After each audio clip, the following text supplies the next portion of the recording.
Bem-vindos ao Centro de Estudos Tributários da Faculdade de Direito da Universidade Federal do Rio Grande do Sul. Nosso convidado de hoje é o professor Hugo de Brito Machado II, que desde já agradeço por ter aceito o convite. Solicito que a colega Melanie Shevchik, coordenadora adjunta, leia o currículo e indique o tema que o nosso convidado apresentará. Melanie, por favor. Muito obrigada, professor Igor. Bom, o professor Hugo II é bacharel em Direito pela Universidade Federal do Ceará, onde também é mestre em Direito, doutor em Direito Constitucional pela Universidade de Fortaleza, pós-doutor pela Wirtschaftsuniversität em Viena, na Áustria, professor associado da Faculdade de Direito da Universidade Federal do Ceará e do Centro Universitário Christus, membro do Instituto Brasileiro de Direito Tributário, da Associação Brasileira de Processo e do Instituto Cearense de Estudos Tributários. É também advogado e autor de diversas obras, dentre elas Processo Tributário, Repetição do Tributo Indireto, Incoerências e Contradições, O Direito e Sua Ciência, uma introdução à epistemologia jurídica, além de Poder Público e Litigiosidade, publicado mais recentemente.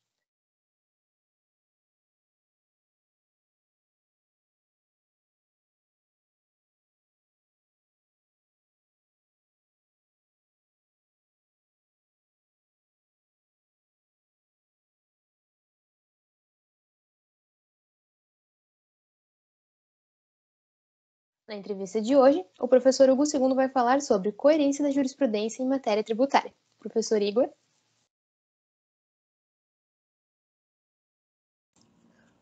Obrigado, Melanie. Seja bem-vindo, professor Hugo II, ao nosso Centro de Estudos Tributários da Faculdade de Direito da URGS. Obrigado, professor. Eu agradeço o convite, agradeço ao senhor, agradeço a Melanie pela coordenação dos trabalhos. É uma honra, é uma alegria estar aqui com todos vocês. Que ótimo. Acreditamos que aí em Fortaleza a temperatura está agradável. E é diferente aqui do Rio Grande do Sul, que nos últimos dias tem estado frio, hoje 19 graus nesse momento.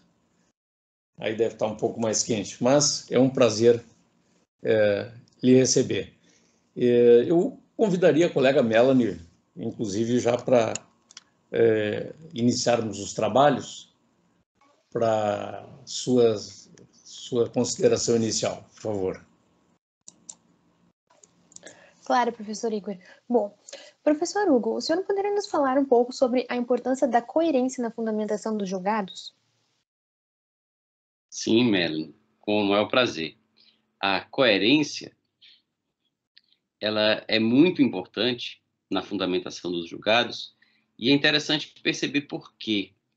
Quando os fundamentos de um julgamento são coerentes, coerentes com o quê? Coerentes não só com o ordenamento que eles dizem, esses fundamentos dizem estar sendo aplicados, mas coerentes com os fundamentos usados em outros julgamentos.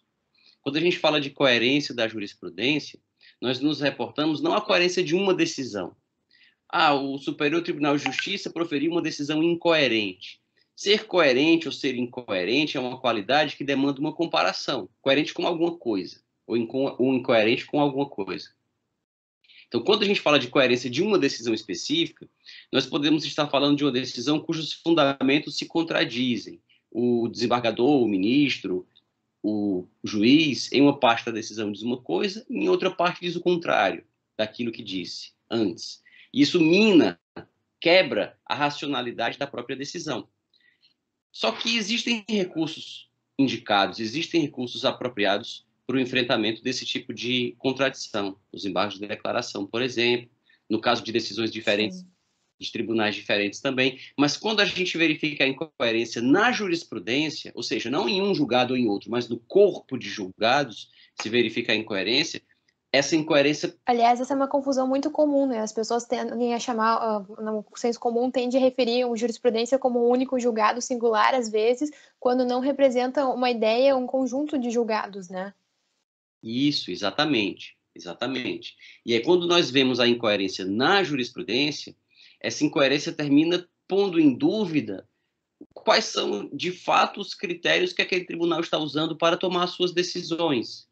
Se ele está, de fato, partindo do ordenamento jurídico ou se ele parte de critérios diferentes daqueles que são apontados nos fundamentos. Então, esse talvez seja o principal ponto. Por isso que o artigo 926 do CPC impõe aos tribunais a manutenção de uma jurisprudência estável, íntegra e coerente. A coerência é mesmo uma condição para que se verifique que aquela jurisprudência aplica o ordenamento vigente e não outra coisa, não as preferências pessoais do juiz.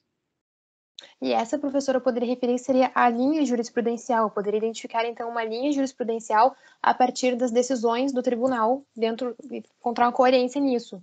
Isso, exatamente, exatamente. Existe um exemplo, se você me permite a indicação de um exemplo, que não tem nada a ver com o direito. Existe um autor chamado Eric Ullmann, que ele pesquisa preconceitos implícitos. Preconceitos implícitos são aqueles preconceitos que nós, às vezes, nem sabemos que nós temos.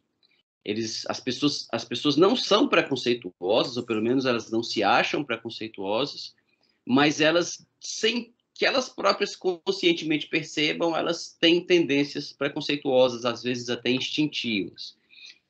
São os chamados vieses, ou as tendências que, às vezes, o cérebro humano segue, sem que se tenha consciência disso. E esse pesquisador, o Eric Ullmann, ele pesquisava a discriminação em questões de gênero, sobretudo discriminações em relação à mulher. E ele fez uma pesquisa em que ele usou estudantes, alunos dele, como cobaias, mas os estudantes não sabiam que eles eram as cobaias, eles pensavam que estavam ajudando o professor na experiência. O professor convidou os alunos a ajudarem a escolha do chefe de polícia da cidade. Era tudo mentira, era tudo fictício, mas os alunos não sabiam. O professor disse que o governador havia pedido a ele que era um grande pesquisador de psicologia, de comportamento humano e tal, o governador tinha pedido a ele que ajudasse sugerindo quem deveria ser o próximo chefe de polícia, uma espécie de secretário de segurança lá do lugar. E apresentou 2 currículos, e ele deveria votar em qual dos 2 currículos, opinar qual dos 2 currículos deveria ser o nomeado. Nos 2 currículos havia o candidato número 1, que tinha muita experiência nas ruas, muitos anos de experiência nas ruas como policial, mas ele não tinha nenhuma formação acadêmica. A formação acadêmica era a mínima necessária para ser policial. Era o candidato número 1. E era um homem. O candidato número 2 não tinha experiência nas ruas, não tinha nenhuma experiência nas ruas, mas tinha muita experiência acadêmica e experiência em cargos burocráticos dentro da polícia. E era uma mulher. E aí, então, ele apresenta os 2 currículos para os seus alunos, para os alunos dizerem qual que deve ser, estudem os currículos, depois digam qual que deve ser escolhido. E os alunos indicavam que devia ser escolhido o candidato número 1. E ele perguntava por quê. Os alunos diziam, porque, aí vem os fundamentos. Porque o candidato número 1 tem muita experiência nas ruas, para ser chefe de polícia é preciso saber o que acontece nas ruas, então nós achamos que o primeiro candidato é que deve ser o escolhido. Aí ele, ótimo, muito bem. Aí chamava outro grupo de alunos, que não sabia do primeiro grupo de alunos, não sabia que tudo não se passava de uma ficção. E para o segundo grupo de alunos, ele apresenta os mesmos currículos, mas ele troca os nomes e o sexo dos candidatos. Então, o candidato número 1, com muita experiência nas ruas e sem experiência acadêmica, passa a ser o candidato mulher. O candidato número 2, com a formação acadêmica e sem experiência nas ruas, passa a ser o candidato homem. E os alunos, de novo, escolhem o homem. E ele pergunta por que escolher esse candidato? E os alunos dizem que é porque é importante a formação acadêmica e não é importante a experiência nas ruas para ser homem. E tantas vezes ele repetia a experiência, tantas vezes as pessoas escolhiam o candidato homem, dando fundamentos incoerentes, porque uma hora o fundamento era que a experiência nas ruas era importante, outra hora a experiência nas ruas não era importante. E, veja, os fundamentos eram incoerentes, mas havia uma coerência nas escolhas. A coerência era que sempre escolhiam do sexo masculino. Sim. Então, é por isso que a coerência, às vezes, a incoerência e a coerência, elas, às vezes, mostram coisas que nós mesmos não percebemos em uma primeira análise, de forma consciente. E isso talvez se reflita na jurisprudência tributária. Agora, falando nisso, professor, o que incoerência ela é capaz de revelar? Exatamente, tomando carona, né, ou seguindo como consequência isso que nós acabamos de tratar, a incoerência é capaz de revelar isso, a incoerência é capaz de revelar o que de fato pauta as decisões tomadas com esses fundamentos incoerentes. No caso do experimento de Ullmann, que eu acabei de narrar, a incoerência revela o machismo implícito nas escolhas. A incoerência revela a ideia preconceituosa de que o chefe tem que ser um homem. Não é possível um chefe mulher. Talvez os próprios candidatos não tivessem consciência disso. Os próprios candidatos não, os próprios alunos que faziam a escolha dos candidatos. Os próprios alunos achavam mesmo que era importante ter experiência nas ruas. Achavam mesmo que era irrelevante a experiência nas ruas e que era importante a formação acadêmica. Eles talvez não tivessem consciência do preconceito que os guiava de achar que o chefe tinha que ser homem. Eles primeiro inconscientemente decidiam que era para ser o homem e depois o fundamento que eles colocavam na decisão era só um pretexto. E o caráter ou a característica de pretexto desse fundamento aparece diante da incoerência. Isso talvez possa nos revelar tendências da jurisprudência, da mesma forma que as tendências preconceituosas dos alunos do professor Eric Ullmann mostrava que eles tinham a ideia de que o chefe tem que ser homem, a incoerência na jurisprudência pode mostrar uma tendência, por exemplo, de um juiz trabalhista de decidir sempre a favor da empresa, ou de decidir sempre a favor do empregado, se o juiz trabalhista, em certos momentos, fala que a prova testemunhal não vale nada, quando a prova testemunhal favorece a empresa. Mas quando a prova testemunhal favorece o empregado, aí ele dá todo o valor para a prova testemunhal. Isso é incoerente, mas mostra uma coerência com a intenção de favorecer o trabalhador, de favorecer a empresa. Em matéria tributária, a incoerência pode revelar um viés fiscalista dos tribunais, sobretudo dos tribunais superiores, no enfrentamento de certas questões. Não importa se o chefe de polícia tem experiência nas ruas ou se ele tem formação acadêmica, o que importa é que ele seja homem. Às vezes a incoerência mostra isso. Não importa se o tributo tem natureza A ou B, não importa se a tese jurídica correta é a tese A ou B, o que importa é, por exemplo, decidir a favor da fazenda, ou a favor do contribuinte, ou a favor de um grande grupo de empresas. Enfim, a incoerência pode revelar esses preconceitos que não aparecem nos fundamentos. Então, dá para dizer que tem uma falsa ideia de uma fundamentação, na verdade, só uma fundamentação aparente porque tu está querendo justificar algo que tu pré-concebeu. Exatamente. A incoerência pode mostrar isso. Se isso estiver acontecendo, ela pode mostrar isso. Muito interessante. Se me permite, Melanie, fazer uma pergunta ao professor Hugo II, que me chamou a atenção logo no início dessa sua explanação, quando o senhor, então, exatamente destaca o aspecto dos vieses. E achei muito interessante mesmo, porque não é muito comum ouvirmos isso em abordagem jurídica, em textos doutrinários, em artigos, e isso me chamou positivamente a atenção na sua exposição, que o cientista jurídico, ou o cientista do direito, ou o jurista, né, realmente não é muito frequente, e isso, sem dúvida, é algo a ser levado em consideração, não só para uma pesquisa séria, mas uma pesquisa profunda, né? Levarmos em conta esse tipo de viés e outros, né? Enfim, os vieses de um modo geral. Era nesse sentido a minha colocação, professor Hugo II. Melanie.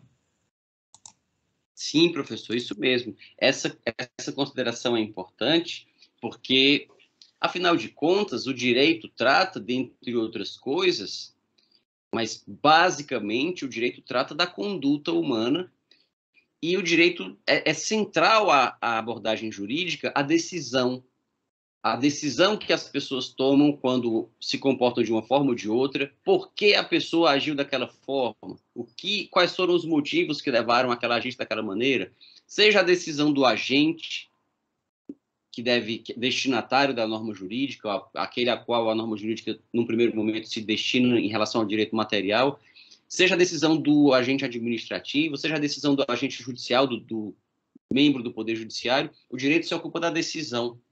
E se os vieses, se eles interferem nas decisões, é importante e enriquecedor conhecê-los, porque eles nos ajudam a entender melhor como as decisões acontecem. Bom, professor Igor, não sei se o senhor teria algum complemento a essa questão. Eu teria, sim, isso é um assunto assim que me chamou muito a atenção, porque eu confesso, professor, eu não tenho um grande conhecimento em termos, inclusive, quantitativos de colegas que estão pesquisando, mas eu confesso que é a primeira vez que eu vejo alguém no direito manifestar, expressar essa preocupação com os vieses. E isso, principalmente, coincidência ou não, no momento que nós estamos vivendo uma pandemia, em que várias opiniões foram manifestadas, e eu lembro de um médico muito sério aqui no Rio Grande do Sul, que tem já um trabalho de pesquisa de 20 anos, e conversando com ele sobre eventuais comorbidades, enfim, ou algum problema de saúde que poderia interferir. Lá no início da pandemia, ele disse assim: olha, Igor, na verdade, nós não sabemos nada ainda. Muita coisa pode se apresentar como viés. E isso me chamou a atenção, que, no caso, em ciências naturais, ciências médicas, os vieses são levados em consideração, né? E no âmbito jurídico, nós sabemos que uma coisa é aquele papel que nós desempenhamos como advogado, outra coisa é na hora de escrevermos um artigo, um livro, como jurista, digamos assim. O nosso papel na primeira situação é defender interesses do cliente, né? E no artigo, no livro, nós ali manifestamos os nossos entendimentos no sentido contrário, enfim, e apresentamos uma justificação para as conclusões que nós chegamos. Mas, apesar dessas considerações de pró e contra de situações antagônicas, é realmente, para mim, uma surpresa muito agradável ouvir do senhor essa preocupação com relação aos vieses, para eliminarmos essas variáveis que contaminam o nosso raciocínio, né? Isso, professor, é verdade. Realmente tem sido pouco comum no direito, mas já há alguns autores pesquisando vieses no terreno da fundamentação de decisões relativamente a questões de fato. Alguns autores pesquisando prova, pesquisando falsas memórias em relação a depoimentos de testemunhas, que já trabalham um pouco a questão dos vieses no que tange a questão probatória. Mas é algo pouco frequente mesmo. Talvez o direito esteja se libertando aos poucos de uma das consequências do positivismo, que foi muito útil, foi muito importante, teve o seu papel na história, no tempo, mas o positivismo ele nos orientou no estudo em geral e no estudo do direito em particular, sempre a delimitar muito o nosso objeto. E é importante delimitar um objeto porque nós não podemos estudar a realidade inteira, é impossível. Então nós temos que escolher um pedaço dela para estudar. Mas o positivismo preconizava uma delimitação muito rigorosa que inclusive levava a que não se estudassem as outras parcelas da realidade em absoluto. Então, se o meu objeto é o direito tributário, e o direito tributário é composto das normas editadas pelo Estado em matéria tributária, eu só vou estudar isso. E se alguém falar de efeitos econômicos, se alguém falar de fundamentos morais, se alguém falar de consequências sociais, aí se diz que isso não é matéria de direito tributário. Se alguém se reporta à destinação de recursos, não, isso é matéria de direito financeiro. Se alguém se reporta a qualquer outra questão, é matéria de outras ciências ou de outros ramos do conhecimento e não do direito tributário. E assim os vários departamentos da ciência jurídica vão se especializando, mas vão se isolando. E às vezes, quando não que nós, enquanto juristas, criemos um laboratório para estudar vieses. Não, mas nós podemos aproveitar das conclusões daqueles que estudaram os vieses para talvez aplicá-las também ao direito, né? Fazendo um diálogo interdisciplinar. Isso é bem interessante mesmo. Excelente, maravilha, professor. Melanie. Obrigada, professor Igor. Enquanto o senhor comentava, eu até pensando aqui, dei conta que muitas vezes a ausência de fundamentação, vamos pegar o exemplo do preceito da proporcionalidade em decisões judiciais, é muito discutida a questão da ausência de uma fundamentação, muito mais discutido que a questão da coerência. Então, tendo uma fundamentação, não chega a se discutir se ela é coerente ou não, porque há uma fundamentação, mas não se chega ao mérito de saber se ela é coerente ou não. Então, isso é uma questão realmente bem interessante. É verdade, Melanie. Se nós repararmos, é interessante observar o seguinte: você falou em proporcionalidade, eu me lembrei de uma coisa. Nos anos 90, no final dos anos 90, no começo dos anos 2000, se nós fizermos um passeio pelas dissertações e teses que eram defendidas nos programas de pós-graduação pelo Brasil, a maioria se preocupava em encontrar novos direitos fundamentais. Uhum. Eu fiz mestrado no início dos anos 2000 e já como ouvinte no final dos anos 90, eu assisti a algumas aulas no mestrado, terminando a graduação, e era muito comum, se perguntava para alguém sobre o que é a sua dissertação, a pessoa dizia, eu estou investigando o direito fundamental a... Aí falava qualquer coisa nova, o direito fundamental a um meio ambiente urbano organizado, o direito fundamental ao silêncio noturno, o direito fundamental a que haja vegetais bonitos nas ruas da cidade, o direito fundamental... E as pessoas saíram colecionando direitos fundamentais, extraindo implicitamente do artigo 5º, do inciso tal, direito fundamental a isso. Aqui fala em direito ao sono. Direito a tudo, direito fundamental a tudo. E, com base nos parágrafos do artigo 5º, esses direitos fundamentais seriam autoaplicáveis e caberia ao judiciário efetivá-los. Todas as dissertações terminavam assim.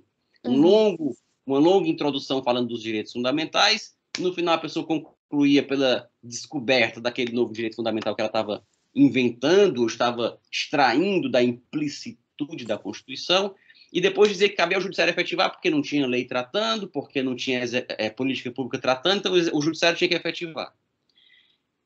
É curioso notar que cerca de 10 anos depois, se nós fizermos um passeio novamente pelas dissertações e teses que se defendiam pelo país, notadamente nos programas que tinham uma abordagem mais voltada para o direito constitucional, claro que se for um mestrado ou um doutorado em direito civil, em direito processual, talvez não haja essa característica que eu estou mencionando. Mas os programas que se preocupavam mais, que se voltavam mais para o direito constitucional, eles passaram por essa, não diria evolução, mas por essas mudanças. A evolução sugere que vai melhorando, não é o que eu quero dizer. Cerca de 10 anos depois, se começa a assistir defesas de dissertações e teses criticando o judiciário. O tema da moda passou a ser ativismo judicial, judicialização da política, politização do judiciário. O judiciário entrou na berlinda e todo mundo começou a bater nele. Mas é sintomático. Se inventaram milhões de direitos fundamentais que caberia a ele efetivar, quando ele começou a efetivar ou não efetivar, ou efetivar de um jeito que as pessoas não achavam que era o jeito correto, ele passou ao centro dos debates. E hoje, as pessoas talvez estejam se conscientizando que não dá para voltar para os anos 80, de deixar tudo nas mãos do legislativo e do executivo. Realmente é preciso reconhecer que a Constituição tem força normativa e impõe algumas coisas, mas também não dá para achar que o judiciário pode fazer tudo do jeito que quiser. Então as pessoas estão começando a estudar hoje fundamentação. Então muitos lugares e muitos programas se estuda fundamentação. Quando é que uma decisão está bem fundamentada? O que é uma fundamentação suficiente? Por que a gente tem aquele 489, parágrafo 1º do CPC de 2015, dizendo quando é que não está fundamentado? Porque o grande problema hoje é exatamente a fundamentação. Então, fundamentar não é dizer, por exemplo, em relação à proporcionalidade, dizer simplesmente, presentes os requisitos, no meu sentir, devo conceder a medida requerida. Não é? O compulsão dos autos verifica o quê? E aí já conclui. Então, quando é que está fundamentado? É um aspecto mesmo sensível, e a coerência é um ponto adicional na verificação da consistência desses fundamentos. Eu achei realmente muito interessante essa relação que o senhor traçou entre a expansão do rol dos direitos fundamentais e o ativismo judicial. Não tinha preparado para pensar nessa linha, porque a gente sempre refere a uma questão institucional, né? A organização dos poderes, mas se a gente puder associar uma coisa a outra, realmente é bem interessante. Talvez uma coisa seja consequência da outra, né? Muito legal. E com relação à jurisprudência do STJ e do STF, o que o senhor poderia nos falar sobre a existência ou não de manifestações incoerentes? Sim, sim, existem algumas manifestações incoerentes que são muito interessantes de serem observadas, né? Primeiro, eu citaria o exemplo da natureza do PIS e COFINS que incidem na importação. Esse é um caso que realmente o STJ não resolveu e deixou aberta essa ferida na sua jurisprudência, que é abertamente incoerente, é clara, francamente incoerente. Que foi o seguinte: quando foi criado o PIS e a COFINS na importação, incidentes na importação, foi feita uma emenda à Constituição, que incluiu no artigo 195 mais um inciso para dizer que as contribuições poderiam ter como fato gerador faturamento, receita, remuneração, lucro e importação. Foi colocado um inciso a mais. Foi feita depois uma medida provisória, criando o PIS e a COFINS, tendo como fato gerador a importação, e essa medida provisória foi convertida em lei. Os contribuintes, então, judicializaram a cobrança dessa contribuição quando eles faziam importação do Mercosul. Digamos que um contribuinte do Rio Grande do Sul, um contribuinte de Santa Catarina, um contribuinte do Paraná, um contribuinte de São Paulo, compra produtos da Argentina, do Paraguai ou do Uruguai.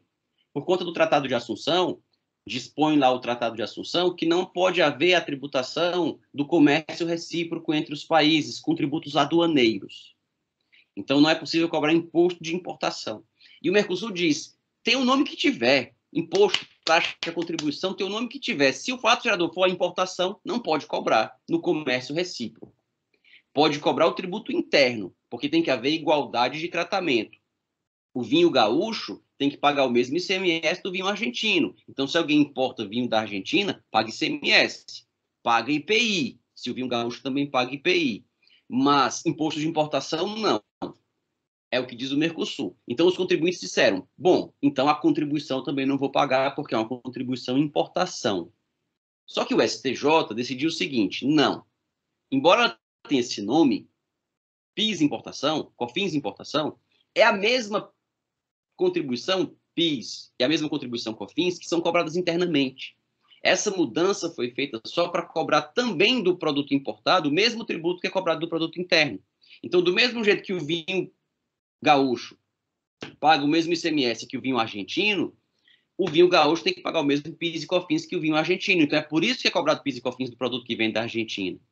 Se o produto nacional tiver uma isenção, aí sim ela será aplicada ao produto importado do Mercosul. Ok. Então, disse o STJ nesse primeiro caso, PIS e COFINS de importação são tributo interno, não são tributo aduaneiro, para efeito de Mercosul. Passaram-se alguns anos e foi dada uma redução de tributo, na verdade foi uma suspensão com o diferimento de incidência para PIS e COFINS que incidem sobre milho e sobre frango. Tanto o frango como o milho que é usado para alimentar o frango e tudo que está envolvido na cadeia produtiva do frango não é sujeito ao PIS e a COFINS. Só a venda ao consumidor final que era, do frango no supermercado. E aí os contribuintes que importavam do Mercosul o milho para alimentar o frango entraram com ações judiciais dizendo assim, olha, o STJ disse que PIS e COFINS incidem no Mercosul, na importação do Mercosul, porque são tributo interno. Mesmo quando incidem na importação, eles têm natureza de tributo interno. E que só quando o produto nacional tiver isenção, ou algum tipo de desoneração, é que o importado do Mercosul terá o mesmo tratamento. Pois agora, o produto nacional tem desoneração de PIS e COFINS, eu quero a mesma desoneração para o PIS e COFINS que vem da Argentina, o produto que vem da Argentina. E aí o STJ falou, não, PIS e COFINS importação são tributo aduaneiro. Essa isenção aí, esse diferimento é só para tributo interno. E é o contribuinte, mas como? E no outro caso, que foi dito que eles são tributo interno, se eles forem tributo aduaneiro, não pode cobrar em nenhuma importação do Mercosul, e não só naquelas que são já desoneradas no mercado interno. E o STJ falou, não, aquele caso cuida de outra coisa, não cabe embargo de divergência, porque aquele caso é outro processo, é outro tipo de discussão. E aí nós temos duas decisões reiteradas, dois entendimentos reiterados, que tratam de questões que são um pouco diferentes, mas num caso se diz que o PIS e COFINS tem natureza de tributo interno, e no outro caso se diz que PIS e COFINS tem natureza de tributo aduaneiro. E aí, talvez aqui, o que importa seja o chefe de polícia ser homem. O que importa seja cobrar o PIS e a COFINS. Não importa se ele muda de natureza de uma questão para outra. Esse é um exemplo. Nós temos um outro exemplo, que é de incoerência também igualmente flagrante, Melanie, que é a da natureza das filiais em que se divide uma pessoa jurídica. Quando nós temos uma pessoa jurídica que se divide em matriz e diversas filiais, surgiu um problema que era, quando a fazenda executa uma matriz ou uma filial, ela pode penhorar os bens da outra? Então, digamos que existe uma rede de farmácias que tem várias filiais. Existe uma dívida de ICMS que foi contraída em uma dessas farmácias, vendas que foram feitas em uma dessas farmácias. E aí, então, a Fazenda Estadual vai entrar com execução. Ela pode penhorar bens que pertencem às outras filiais? E o Superior Tribunal de Justiça entendeu que sim, corretamente, ao meu ver. Dizendo o seguinte, a pessoa jurídica é uma só. A divisão em matriz e filiais é uma divisão meramente administrativa, interna. Mas o patrimônio da pessoa jurídica é um só. Não existe isso de ter uma dívida da filial, uma dívida da matriz. A dívida é da pessoa jurídica. E de todas as suas filiais, portanto, que podem responder por ela. Esse entendimento foi firmado dessa forma. Algum tempo depois, essa empresa, que é dividida em várias filiais, resolve entrar com uma ação de repetição do indébito, porque pagou um tributo qualquer de maneira indevida. Digamos que, de maneira indevida. Pagou o ICMS de maneira indevida, o IPI de maneira indevida, o PIS e a COFINS, um tributo qualquer foi pago sem que fosse devido. E a empresa, então, move uma ação de repetição do indébito. Pois o STJ extingue sem julgamento de mérito a ação se quem pagou o tributo indevido foi uma filial, mas quem entrou com a ação foi outra filial, de acordo com o CNPJ que o advogado escreve na petição. Então, se o advogado põe assim, farmácia tal, limitada, CNPJ número tal, e põe o CNPJ da matriz, mas o recolhimento do imposto que se está pedindo de volta foi feito por uma filial daquela mesma pessoa jurídica, o STJ fala que não é possível uma entrar com ação para pedir o tributo que foi pago pela outra, como se fossem empresas diferentes, quando são, na verdade, as divisões da mesma. O fundamento que ele usou no primeiro caso, quando era o físico que estava cobrando, o físico que era o autor e a empresa era ré. Na hora de ser ré, não importa se ela é dividida em matrizes e filiais. O fundamento que ele usou nesse julgado serviria para o outro, para dizer que também não importa ser dividida em matrizes e filiais, que o que importa é que é a mesma pessoa jurídica, então a ação pode ser proposta por qualquer uma delas.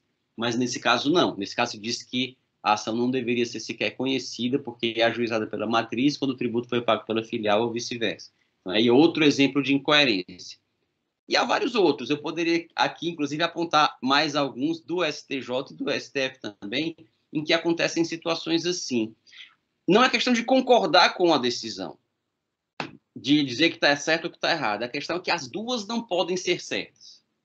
Ou uma das duas é, ou a outra. Não tem como manter as duas. Se nós mantivermos as duas, nós vamos ser forçados a concluir que o STJ não está cumprindo ou aplicando o direito brasileiro. Ele está aplicando outro critério. E ele escreve aqueles fundamentos só para disfarçar. Vai ser a conclusão a que a gente vai ter que chegar. Porque se ele está aplicando o direito brasileiro, não é possível que as duas decisões sejam corretas. Uma das duas tem que estar errada. É uma questão, em última análise, de lógica, né? Exatamente. Se me permite, exatamente nessa linha que o professor Hugo II mencionou, e a Melanie também, dada esse problema de coerência, nós temos aí casos de contradição, como o senhor me disse, né? Não podem conviver ambas, ou uma das duas é verdadeira e uma das duas seria falsa, digamos assim, grosso modo, né? E isso traz perplexidade, porque, de fato, nós sabemos que existe o comando da decisão e terá que ser respeitado, esgotados os recursos, mas é difícil de conviver com decisões incoerentes já transitadas em julgado e que, na hora de eventualmente servir de subsídio para algum tipo de recurso, como paradigma, não resolve o problema, ao contrário, perpetua o problema, porque na medida que, por exemplo, é útil para a fazenda invocar determinado paradigma, para o contribuinte vai ser útil invocar o paradigma no sentido contrário. e perpetuando, digamos assim, a contradição, gerando a insegurança e enfim, a insegurança, né? Mas é interessantíssimo, professor Hugo II, essas suas considerações. Deixa eu lhe fazer uma pergunta de outra natureza agora. O senhor tem escrito bastante sobre direito tributário material e direito processual tributário, né? O senhor transita com fluência e maestria nessas duas dimensões. Tem alguma das duas que o senhor aprecia mais ou acha que é mais fácil, mais difícil? Quer dizer, difícil todas são, fácil nenhuma delas, naturalmente. Mas ou são dimensões distintas e incomparáveis, a dimensão do processo tributário e do direito tributário material, ao senhor realizar suas reflexões. Excelente observação, professor Igor. São realmente instâncias muito diferentes, a do processo e a do direito material, e eu diria que elas são complementares, porque, às vezes, o que eu observo é que, às vezes, a gente estuda bastante o direito material, defende a correção de certas posturas, de certas condutas, a necessidade de respeito a certos institutos, e pode até haver relativo consenso em relação a isso. Mas quando se chega o momento de verificar se houve mesmo respeito ou não, se houve mesmo violação ou não, às vezes as normas de processo terminam fazendo com que tudo aquilo vá por água abaixo. Então, de nada adiantam diversas garantias constitucionais ao contribuinte, etc., se, diante de uma situação em que elas são violadas, essa questão é levada ao judiciário e, por razões processuais, isso termina não tendo um tratamento adequado e aquelas garantias violadas, mas não são restabelecidas. E também o contrário, em relação à Fazenda. A Fazenda tem a faculdade de lançar o tributo, tem o poder e dever de lançar o tributo, e o tributo devido precisa ser pago, mas, às vezes, por questões processuais, termina não havendo a satisfação daquele tributo por conta de embaraços procedimentais. E aí, por isso me parece interessante, professor Igor, às vezes, discutir questões processuais, porque me parece que o processo ele deve servir. O processo é muito importante. Às vezes as pessoas veem o processo como uma área de segundo plano, de segunda linha, chama-se até de direito adjetivo, como se fosse uma coisa que serve só para instrumentalizar o direito material. Mas o processo é muito importante exatamente para permitir uma decisão adequada em torno do direito material, uma decisão em que as partes que vão ser afetadas pela decisão possam participar da sua formação, tenham suas faculdades respeitadas e por isso eu gosto muito de estudar processo também, nessa análise mais substancial. Para que o processo serve? Para viabilizar uma aplicação adequada do direito material. Perfeito, professor Hugo II. E do ponto de vista do CPC de 2015, o senhor poderia nos tecer as suas primeiras impressões, faz favor?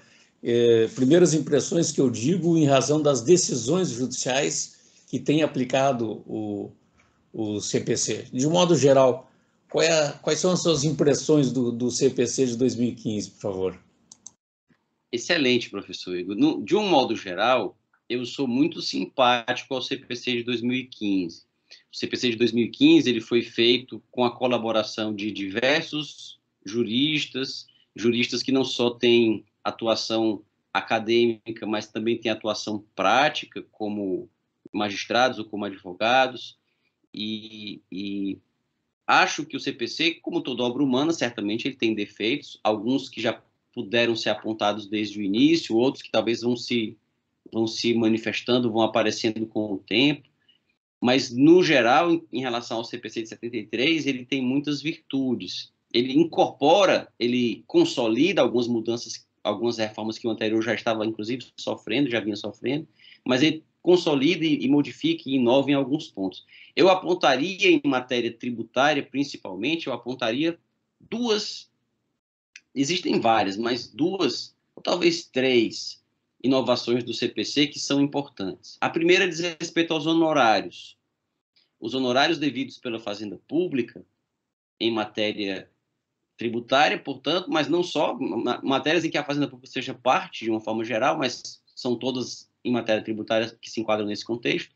Então, de acordo com o artigo 20 do CPC anterior, havia lá aquele parágrafo 4º, que dizia que nas causas em que a Fazenda fosse vencida, e só nas que ela fosse vencida, não nas que ela fosse vencedora, os honorários seriam fixados por apreciação equitativa do juiz. Isso fazia com que, muitas vezes, o judiciário fixasse esses honorários em valores absolutos, sem qualquer relação com o que estava sendo debatido na demanda.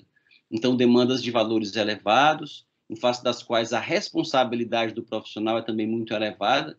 O advogado que perde um prazo, o advogado que comete um erro qualquer, entra com um recurso errado num processo de R$1.000, a responsabilidade dele junto ao cliente é uma. O advogado que comete esses mesmos erros num processo de R$10 milhões, a responsabilidade dele para com o cliente é outra. E isso, naturalmente, se reflete, o risco e a responsabilidade se refletem na sua remuneração. E as partes, em geral, quaisquer que sejam, têm os seus honorários fixados naqueles patamares de 10% a 20%. E o CPC anterior não, dizia que seria por apreciação equitativa, o que levava a esses valores fixados em R$500, em R$200, em causas de valores bem mais elevados. O CPC atual, ele corrigiu isso, dispondo que, nas causas em que a Fazenda for parte, haverá uma fixação de honorários diferenciada, não só que ela for vencida, mas as que ela for vencedora também. E, considerando que esses valores muitas vezes são muito altos, que a Fazenda se envolve em várias demandas repetitivas, com vários contribuintes diferentes, mas discutindo a mesma coisa, isso levou a uma fixação de honorários em valores menores, mas ainda assim em percentuais. Não há mais aquela arbitrariedade de fixar valores absolutos. Então, há uma tabela regressiva.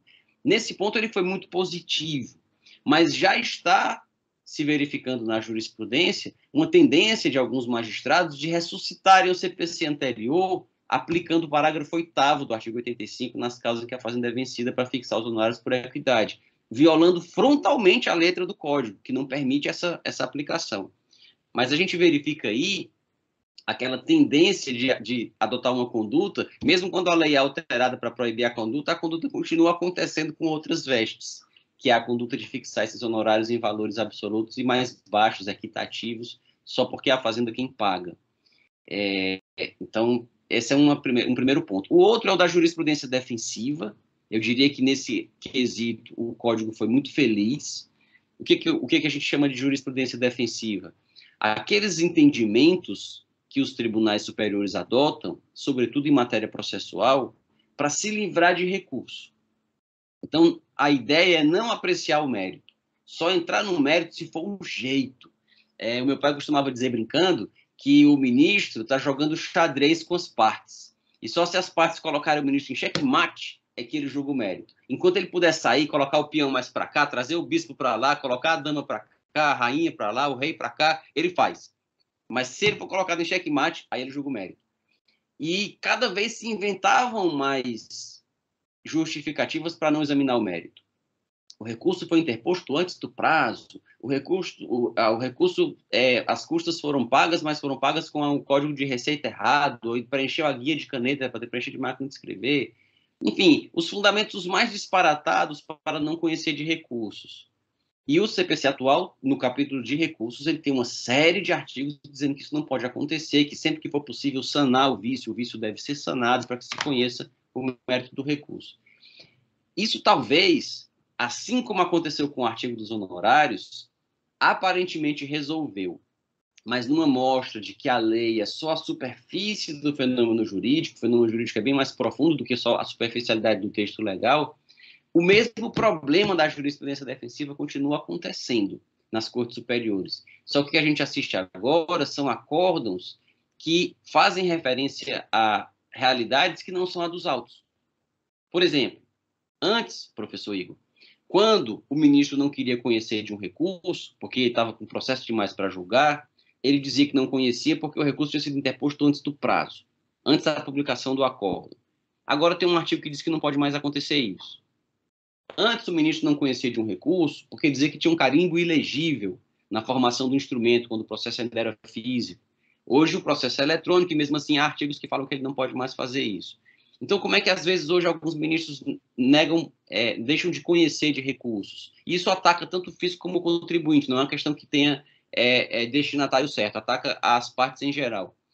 O ministro simplesmente diz que, por exemplo, não houve pré-questionamento, quando, na verdade, o acórdão recorrido cita na ementa o artigo de lei que a parte diz que foi violado. E aí a parte, então, entra com agravo interno. Mas, excelência, como é que o despacho, a decisão monocrática que negou conhecimento ao meu recurso, diz que não houve pré-questionamento do artigo tal do CTN? Está aqui, o artigo está citado várias vezes no acórdão e nos votos. Aí o ministro julga o agravo interno, falando: o agravo interno não atacou os fundamentos da minha decisão. Então, quem lê as decisões publicadas no Diário da Justiça acha que elas são corretas, que o advogado é louco ou burro e cometeu aqueles equívocos, mas as decisões são totalmente discrepantes do que está acontecendo no processo. E aí, de novo, a gente tem uma situação em que o Código tentou resolver, mas ele conseguiu só mais ou menos. E o outro artigo, talvez, que tem uma intenção boa, mas não se sabe se ele está conseguindo inteiramente atender essa intenção, é o 489, que fala da fundamentação. Não é possível fundamentar um acórdão com fundamentação que sirva para qualquer acórdão, aqueles modelões que os desembargadores usam para tudo quanto é situação. Cadê o modelão para negar embargo de declaração? Está aqui o modelão dizendo que não tem omissão. É um modelão só que nega qualquer embargo de declaração. Isso não pode mais, mas continua acontecendo também. O Código conseguiu só mais ou menos dirimir. Então, talvez o CPC tenha tido efeitos muito bons, mas, em larga medida, o CPC nos mostra que, às vezes, não é só fazer uma lei nova que a gente vai resolver os problemas. Perfeito. Excelente, professor. E o nosso Código Tributário, de 1966, iniciou vigência em 67. As suas impressões sobre a necessidade de uma mudança ou simplesmente seria uma atualização? Enfim, o senhor acha que um novo código é necessário ou eventual só adaptação do já existente? Excelente ponderação, professor. Existem discussões aí sobre a necessidade de um CTN para o século XXI. Eu, particularmente, gosto muito do texto do Código Tributário Nacional. Ele tem algumas imprecisões, ele tem algumas inconsistências, poucas, mas que a doutrina já se encarregou de esclarecer há muito tempo. Então, existem aí já diversos autores, diversos manuais, diversos livros esclarecendo: o CT nesse artigo diz isso, mas o que ele quer dizer foi aquilo, isso deve ser entendido assim e tal. E são pequenas inconsistências que não têm tantas repercussões práticas negativas. No geral, o CTN é um diploma muito bem feito. Ele está, sim, desatualizado bastante na sua parte especial, a parte do CTN que cuida dos impostos em espécie. Então, o ICM já não está mais no CTN desde 68, o ISS também não, o imposto de transmissão, ele já não é mais aquele imposto de transmissão do CTN, ele cresceu e dividiu-se em dois, virou o ITCMD e o ITBI. Nós não temos no CTN nenhuma norma geral sobre IPVA, que foi criado depois também. Não há no CTN normas gerais sobre contribuições, o que está fazendo muita falta. Regras em lei complementar que tracem normas gerais sobre contribuições, dispondo sobre suas espécies, subespécies, possíveis fatos geradores, bases de cálculo. Isso tudo no CTN não existe. Então, seria interessante uma lei complementar tratando disso.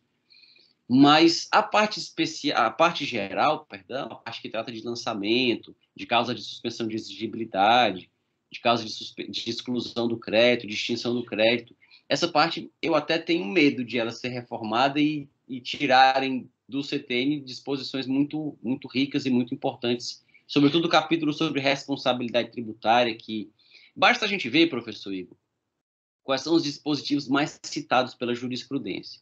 Os mais citados pela jurisprudência são os que têm mais julgamentos sobre ele. Se tem mais julgamentos sobre ele é porque tem mais situações em que eles são violados. E no caso do CTN, nós temos vários, lá no 135, 134 do CTN, 128. Então, quem sabe, se houver uma reforma, a gente não termine recebendo um código tributário menos protetivo. do sujeito passivo em relação à rigidez da relação tributária. Pode ser que alguns defeitos precisem ser corrigidos, ele pode ter que ser atualizado em muitos pontos, mas isso precisa ser feito com alguma cautela, eu acho, por conta desses aspectos que eu mencionei. Excelente, professor. E, por último, periodicamente, alguns falam, ciclicamente, eu diria, em Estatuto do Contribuinte, ou melhor dito, Código de Defesa do Contribuinte, meio que inspirado, talvez, por Código de Defesa do Consumidor. Uhum. Eu gostaria de ouvir as suas ponderações. O senhor acha que é necessário? Não? Enfim, hoje, nesse momento, naturalmente, né? Amanhã a gente não sabe.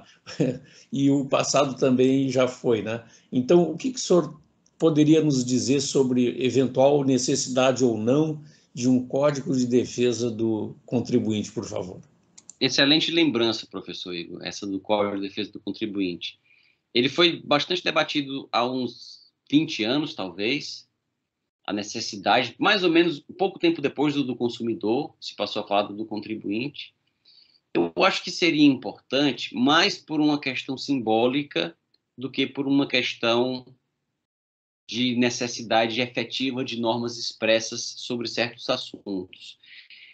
Talvez o Código de Defesa do Contribuinte esteja na Constituição, seja o artigo 5º, o artigo 150, o artigo 170, que tratam da ordem econômica, liberdade de iniciativa, as limitações ao poder tributar, mas seria interessante ter um Código de Defesa do Contribuinte apenas por uma questão simbólica, como eu mencionei, para introduzir ou tentar mudar um pouco o senso comum jurídico, que vê o contribuinte como alguém que não precisa de proteção do direito e que quem precisaria de proteção do direito seria a Fazenda.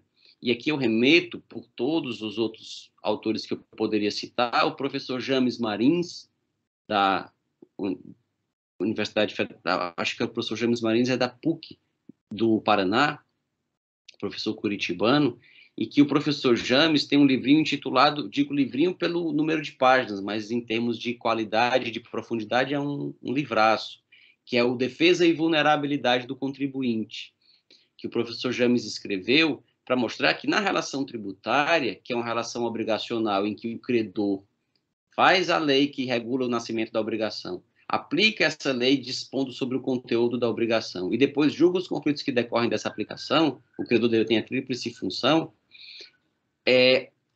o regramento jurídico, a separação de poderes, as garantias da magistratura, as limitações ao poder tributário que se colocam na Constituição e que se aplicam aos legisladores, são garantias que foram trazidas historicamente para proteger o contribuinte. O direito tributário como a gente tem hoje, ele surgiu historicamente para proteger o contribuinte de um Estado que não reconhecia limites na cobrança de tributo. Não foi para proteger os reis de contribuintes sonegadores, foi o contrário. E às vezes as pessoas hoje esquecem isso e veem a Fazenda como uma parte hipossuficiente a ser protegida e tutelada por normas mais específicas e mais generosas para ela. Então, o Código de Defesa do Contribuinte, ele teria esse papel de talvez desdobrar a jurisprudência do STF em matéria de sanção política, a jurisprudência do STF em matéria de algumas liberdades, como hoje assistiu o absurdo que o fisco tem praticado em matéria de CNPJ, quando o contribuinte tem uma divergência qualquer com o fisco em matéria tributária, o fisco cancela o CNPJ do contribuinte, o contribuinte fica praticamente com a empresa fechada, sem poder nem emitir nenhum documento, que são todos considerados inidôneos, porque o CNPJ dele é cancelado por conta de questões de divergências tributárias, e essas são questões que um código poderia esclarecer que não podem acontecer. Está ótimo, professor Hugo. Eu fico muito feliz, contente com as suas considerações e lhe devolveria agora a palavra para as suas considerações finais, por gentileza. Colega Melanie também, por favor. Professor Hugo, ficou a palavra.